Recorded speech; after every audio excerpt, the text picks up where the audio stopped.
Hello and welcome to the World Storytelling Cafe. I'm Richard Hamilton. I'm the author of a book called The Last Storytellers, Tales from the Heart of Morocco. Basically, I was the BBC correspondent in North Africa in 2006 and 2007, and I was based in Rabat in Morocco.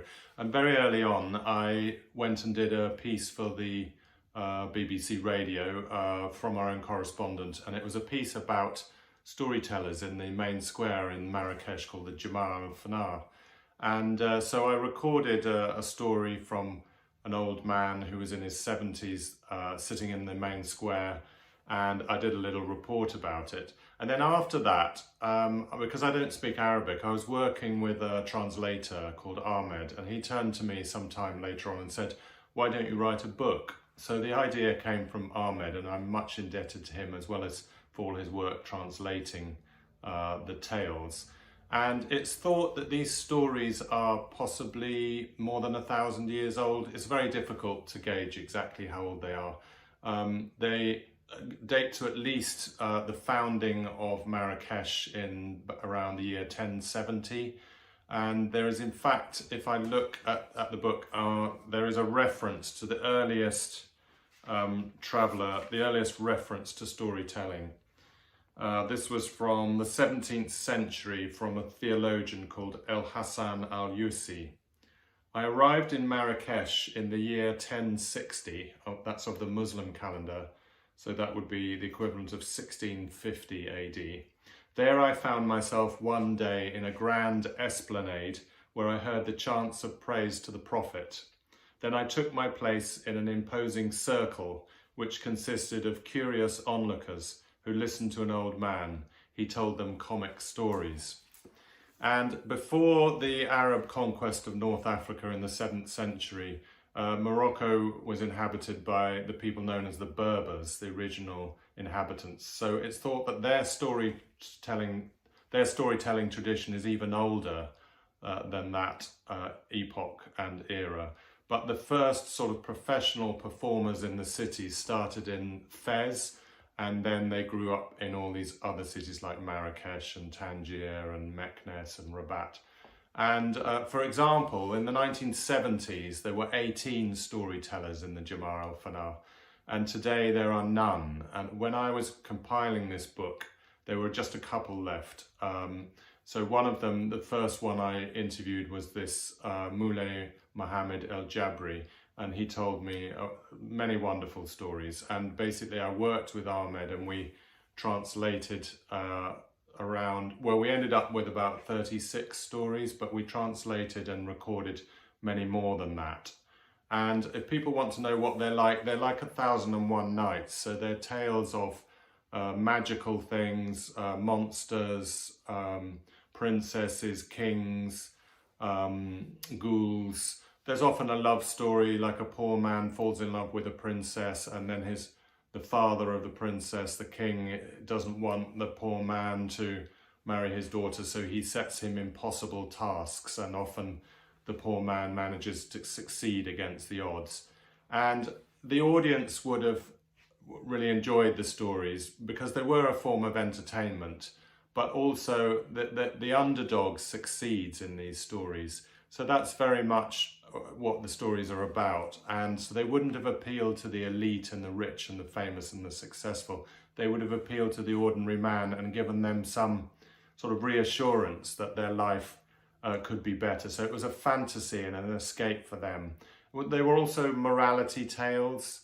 It's thought that they preached basic tenets of Islam, like hospitality and kindness and generosity and fairness and justice. So often the evil person in the end gets their just desserts. And what's so rich about stories from Marrakesh is that they're a mixture of Arab, Berber, sub-Saharan Africa. So Marrakesh was very much on the crossroads of people coming up from Timbuktu carrying salt, or people going west to east on the pilgrimage, the Hajj, or even intrepid travelers coming from Europe. And so there are some similarities with northern stories from Europe. And we don't really know quite how all these stories traveled, but they mingle together. There's various theories. I mean, one sort of fairly obvious theory is that as people migrated and moved to different parts of the world, they took their stories with them. The other theory, which is more sort of psychological, and it's what Carl Jung called the collective unconscious, is that we all fundamentally think the same way. And so our brains are wired to understand and make sense of the world via stories.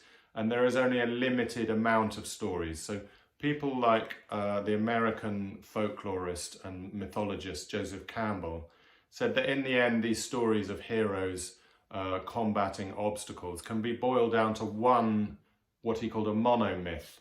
So there's lots of theories about how these different stories come together. For example, in Morocco, there's an equivalent of Cinderella called Aisha Ramada, but there are individual cultural traits in each of these stories. So there's another one called Blelija, which is almost exactly the same as the Rapunzel story, except there's polygamy and things like that. So there's different cultural aspects, but the story sort of remains the same. And it's fascinating. I'm not a folklore expert, but academics have said that perhaps there are 1,000 different versions of Cinderella.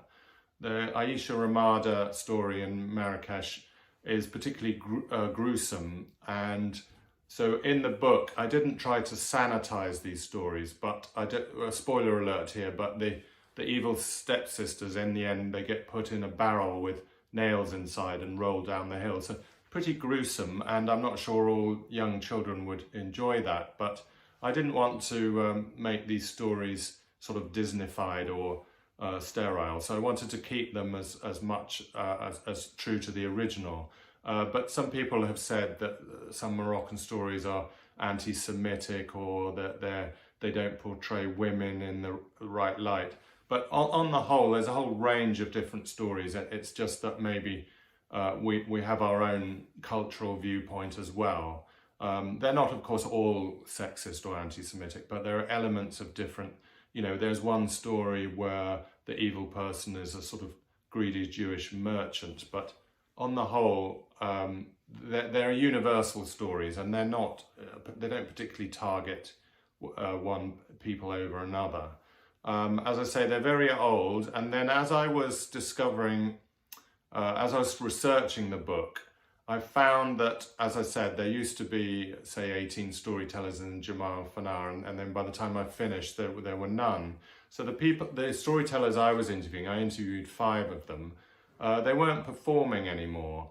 They were getting old, and they didn't have apprentices to carry on this tradition. And young Moroccans wanted to, they preferred to watch TV, soap operas from Brazil on their televisions, or go to, in those days it was internet cafes, but obviously nowadays you can do it all on your mobile phone. So they would go on to Facebook and Twitter and Instagram, and they would prefer to do that than listen to a story.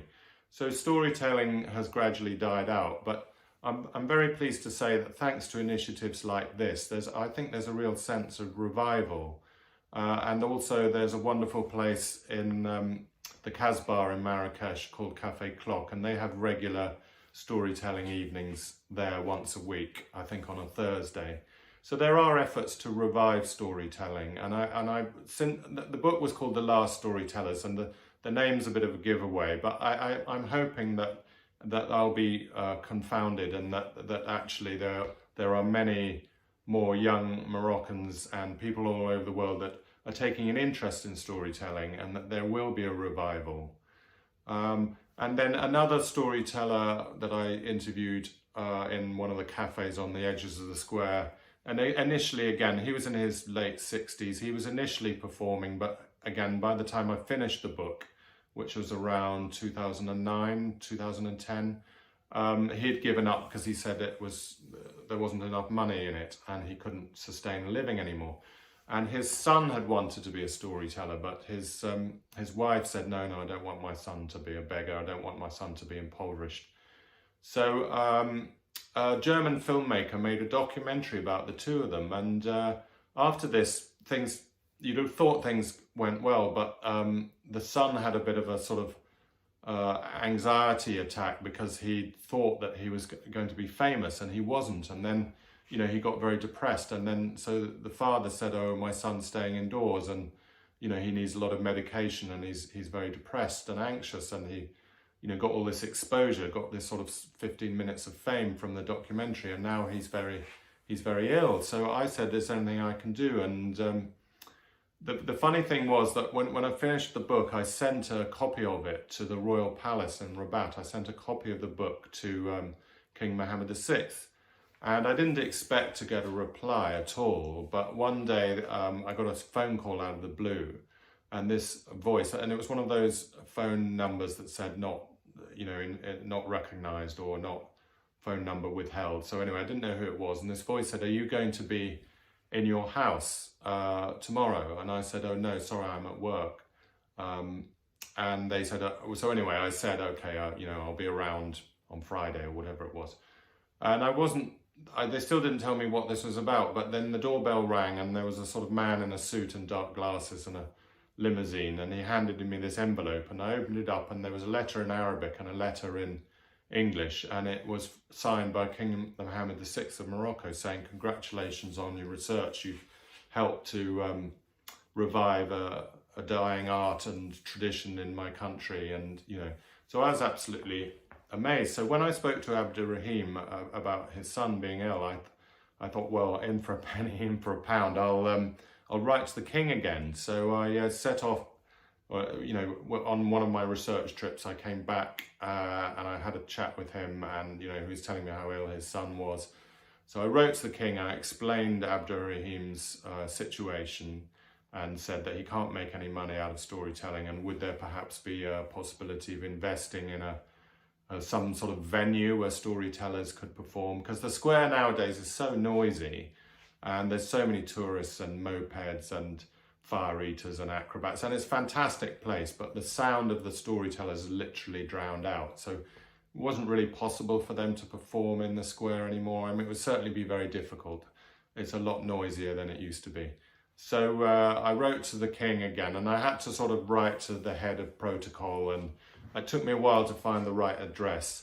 And basically, I didn't think anything would come of it, because I thought I'd pushed my luck too much. I had already asked for a sort of, I'd already got this letter saying, congratulations on your book. So I didn't expect anything to happen. I came back about 6 months later to, in fact, talk at the Café Clock. And I suggested to Ahmed and Abdurrahim that maybe he could also perform at the Café Clock.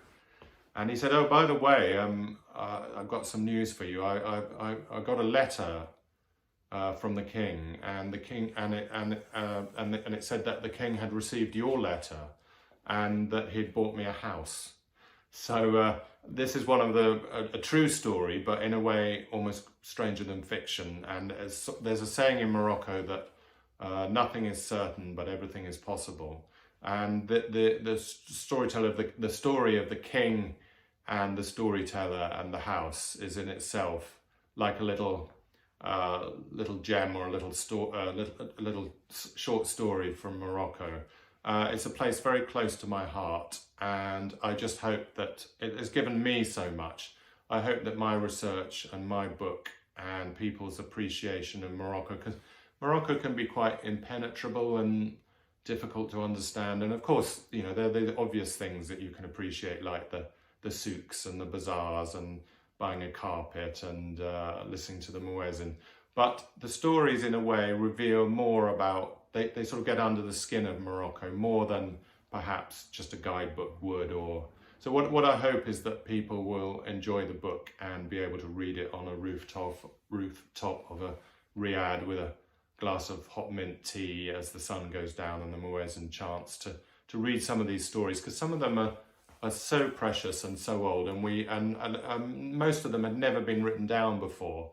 And as I say, with storytellers dying out and fewer apprentices available, they've become endangered. They're like a rare species of animal, like the panda or the tiger. And one thing I say in my book is that if we lost Moroccan stories, it wouldn't just be a tragedy or a loss for Morocco. It would be a world loss. It would be like the world losing some of its intangible heritage.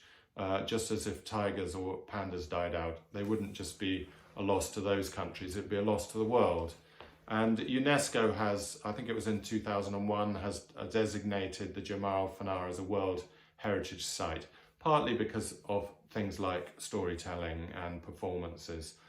So, you know, the world is aware that we need to preserve this rich heritage. And my book, I hope, goes some way towards helping, you know, helping preserve that great tradition.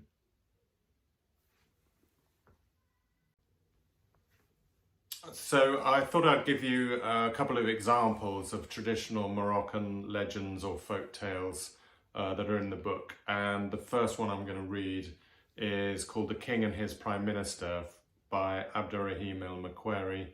And he told me this one in the Café de France on the outskirts of on the periphery of the square, the Jamal Fanar.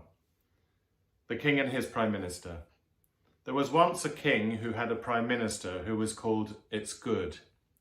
They gave him this name because no matter what the king said, the minister always remarked, "It's good."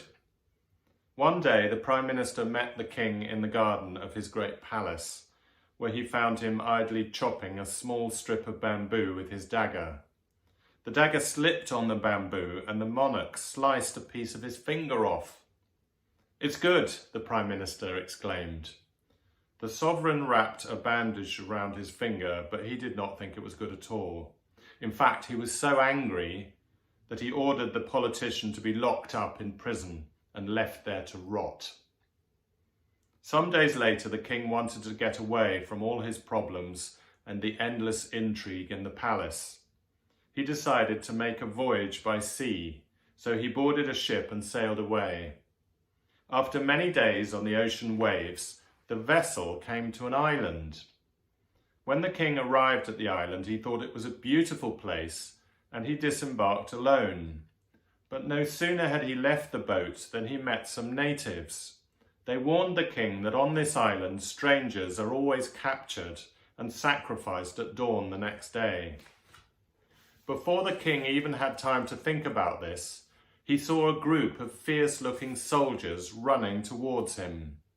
They chased the king, caught him, and brought him to the high priest. Now it was the tradition on the island that before they killed anyone, the high priest would check to see if that person would make a good sacrifice. So the soldiers took off the king's clothes to see whether anything was missing, because you cannot sacrifice a body which is not complete. When they brought the naked king to him, the high priest noticed that a part of his finger had been chopped off. When the priest saw that the finger had been disfigured in this way, he said, "Stop! This man cannot be sacrificed. Give him his horse, his weapons, and let him go." So the king hurriedly went back to his ship and left the island. As he was sailing back, he began to think about the prime minister, who was still in jail, of course, and the king remembered what he'd said. He thought to himself, oh, he was right after all. When he said it's good that I cut my finger, he knew what he was talking about. If I had not cut it, I would have been sacrificed. When the king came home, he freed the prime minister and told him all about his ordeal on the island. Then he turned to the prime minister and said, "How was your time in jail?" The prime minister said, "It's good." The king was amazed and asked, "How can it have been good?" "Well, thank God you put me in prison," replied the prime minister. "If you'd taken me to the island with you, you would have escaped, but I would have been sacrificed." So that's one of my favourite stories. It was told to me by Abderrahim El Macquarie, and now thanks to the generosity of the king, he has a new house in Marrakesh. And then another favourite one of mine is, I'll just find it, it's called The Birth of the Sahara, and it's by another storyteller called Ahmed Temaisha, who sadly has passed away since I wrote the book.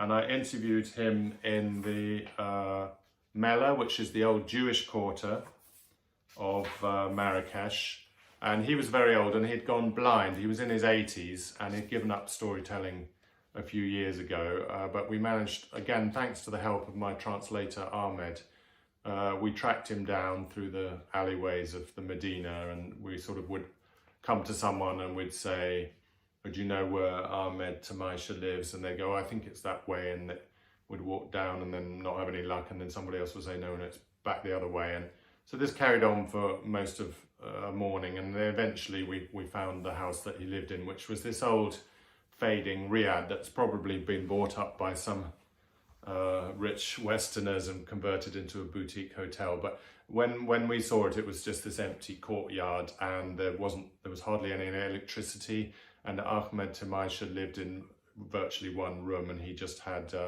some mattresses on the floor, and his granddaughter looked after him and did the washing and things for him. But they lived in pretty much poverty, and he just had a sort of clock on the wall and a radio. And we asked if we could record some stories. And when he was telling these stories, even though he was blind, I could see that he sort of came alive. There was a sort of sparkle in his eye, and he seemed sort of younger and rejuvenated by it. And I found it quite powerful. And it was very sort of intimate in a way. Storytelling's it's the sort of simplest and oldest form of communication, and it goes from the mouth of the teller into the ear of the listener. And that's what when I first went to Marrakesh, that's what appealed to me. I thought, this is amazing. In the 21st century, people are being paid. So you'd have a circle sitting around the storyteller and a hat, and they would be paid to tell stories. And I thought, we've made our world so complicated and so technologically stressful and so bizarre in many ways, that there was something beautiful and simplistic, and I felt like I'd gone back 1,000 years in time. And Marrakesh is a bit like time travel, because apart from the mopeds and stuff, everything's pretty much as it was 1,000 years ago.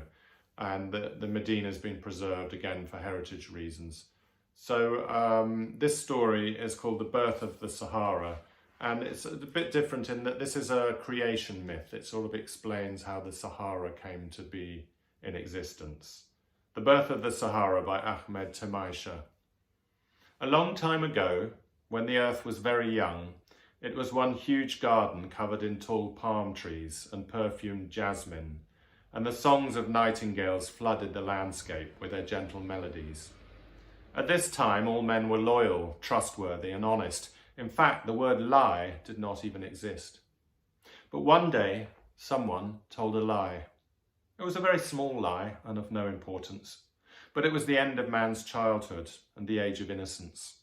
So God summoned all the men on the earth together and said to them, "Each time one of you lies, I shall throw a grain of sand onto the earth." The men looked at each other, shrugged their shoulders, and said to themselves, "A grain of sand? What difference will that make? You can hardly see a grain of sand."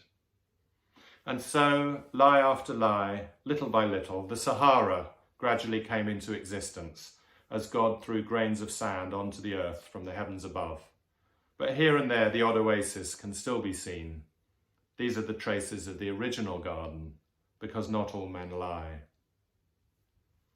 So I find that story, very beautiful and very simple in many ways, as I say. I heard once an interview with an opera singer who said on the radio, that the human voice is the most complex instrument in the world.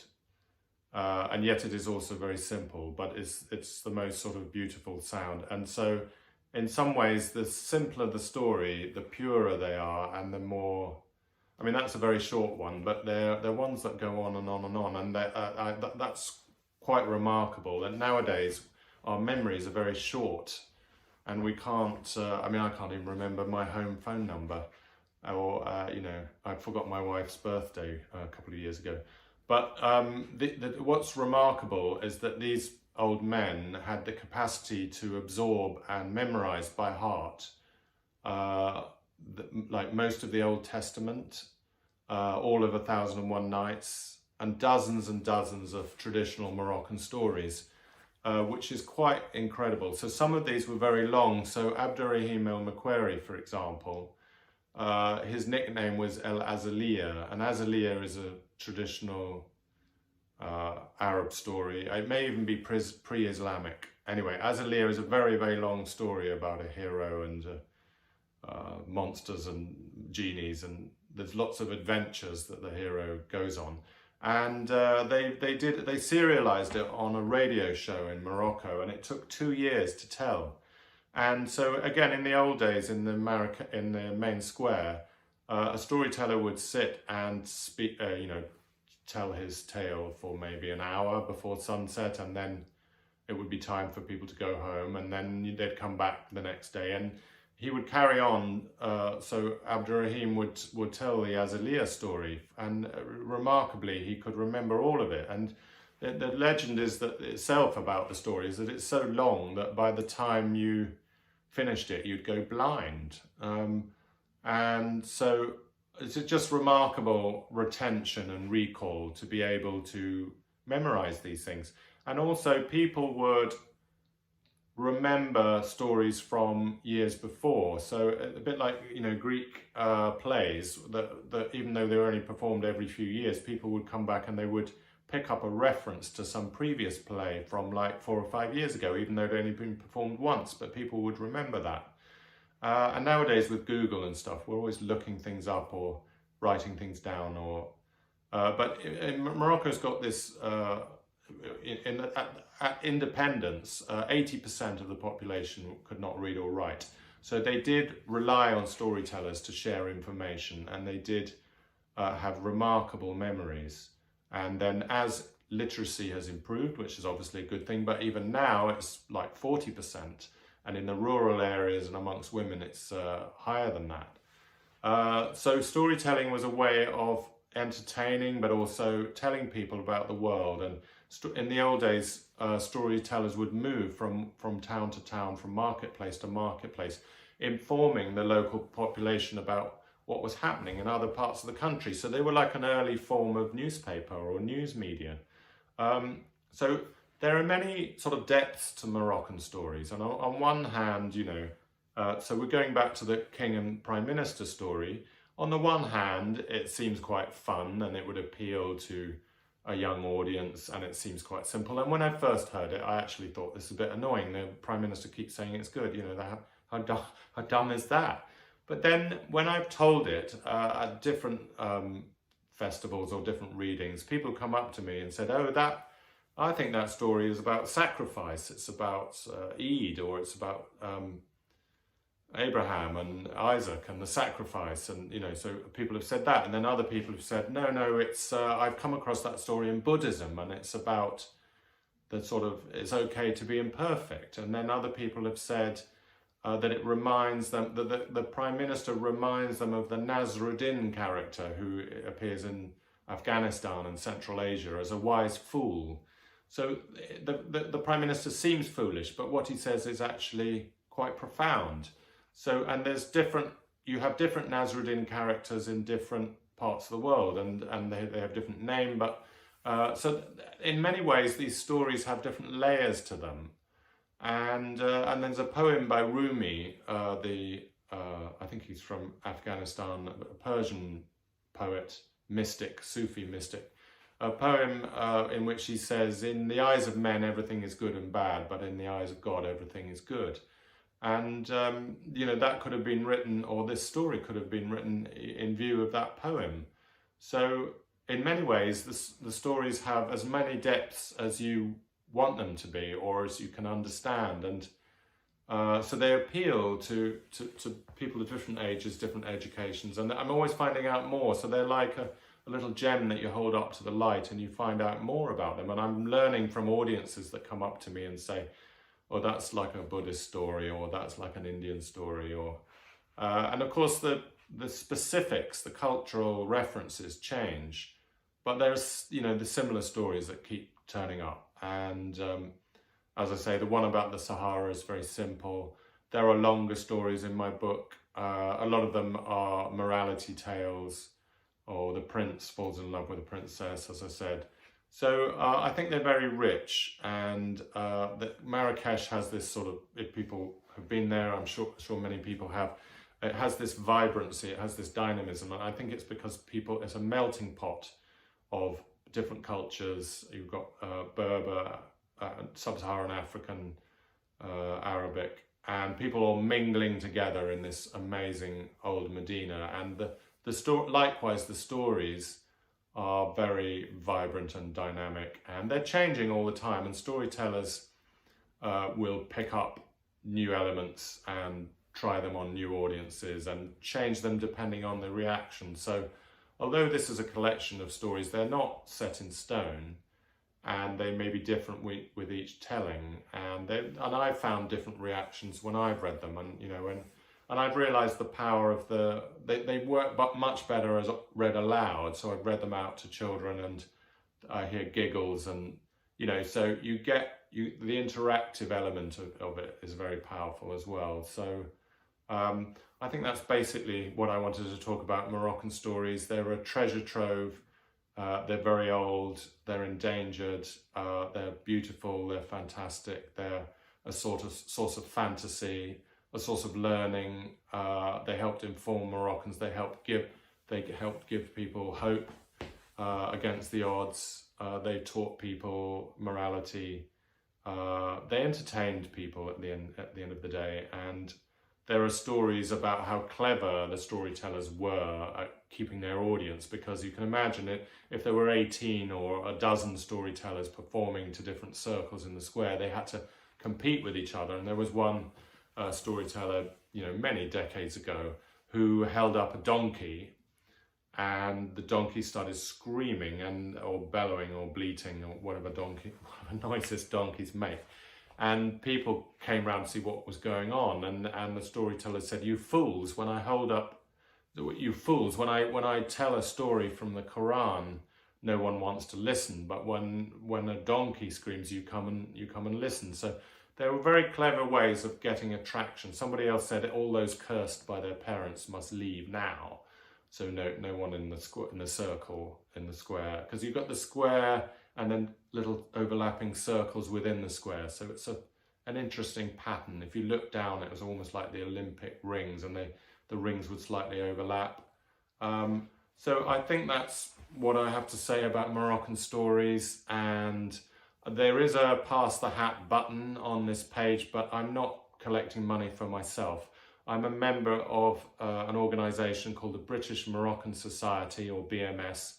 I've been a member for a few years, well, several years, and they do wonderful work in Morocco, supporting many local charities. For example, women's shelters, centres for people with disabilities, schools, all sorts of organisations in Morocco. And they specifically go and research these and vet them and talk to the people involved, and it's completely transparent, and all the money raised by the British Moroccan Society goes directly to these charities in a very transparent and equitable way, and it's a wonderful organisation. So if anybody would like to give, press the button for Pass the Hat, then these charities in Morocco will see a real difference. And unlike the United Kingdom, there's a very limited welfare state, and there's a lot of poverty.